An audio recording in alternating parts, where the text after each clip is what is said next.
Today, I worked on this task and I was asked by the project manager to begin developing the information architecture. To make sure this is properly tracked, I created a Jira ticket that is linked under the main task, and I will also be sending this as a document for easier review. The information architecture I prepared is based on menu version 1, and what I'll show now is the menu tree that comes out of that first version.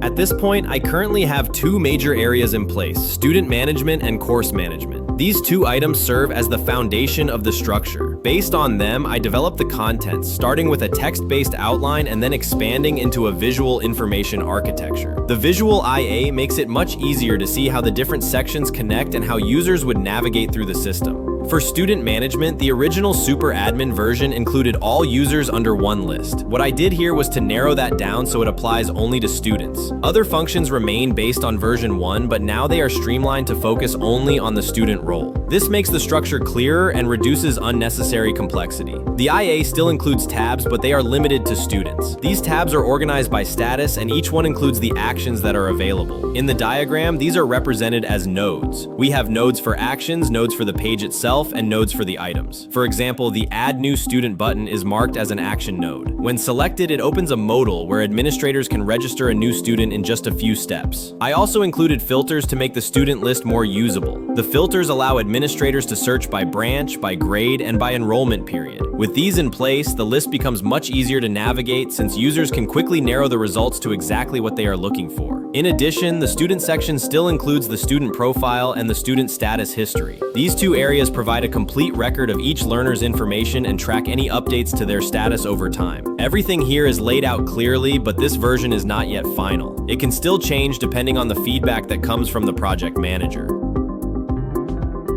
Moving on to course management, this section begins with a dashboard that highlights the KPIs and provides an overview of the main metrics. The dashboard also leads to the course list and the re-registration flow. Just like in the student area, I included filters and actions here so that administrators can easily manage the data. The re-enrollment process is presented as a wizard. This guides the user through each step in order, starting with the course selection and ending with confirmation. By breaking the process into steps, the wizard helps keep the workflow clear and predictable. Beyond re-enrollment, the course management section also covers progress planning, curriculum management, and assignment review.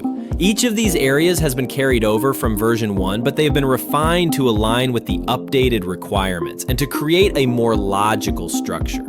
So far, this is the information architecture I have completed. It includes both the text-based IA and the visual IA, showing how the different sections connect and how users will interact with them.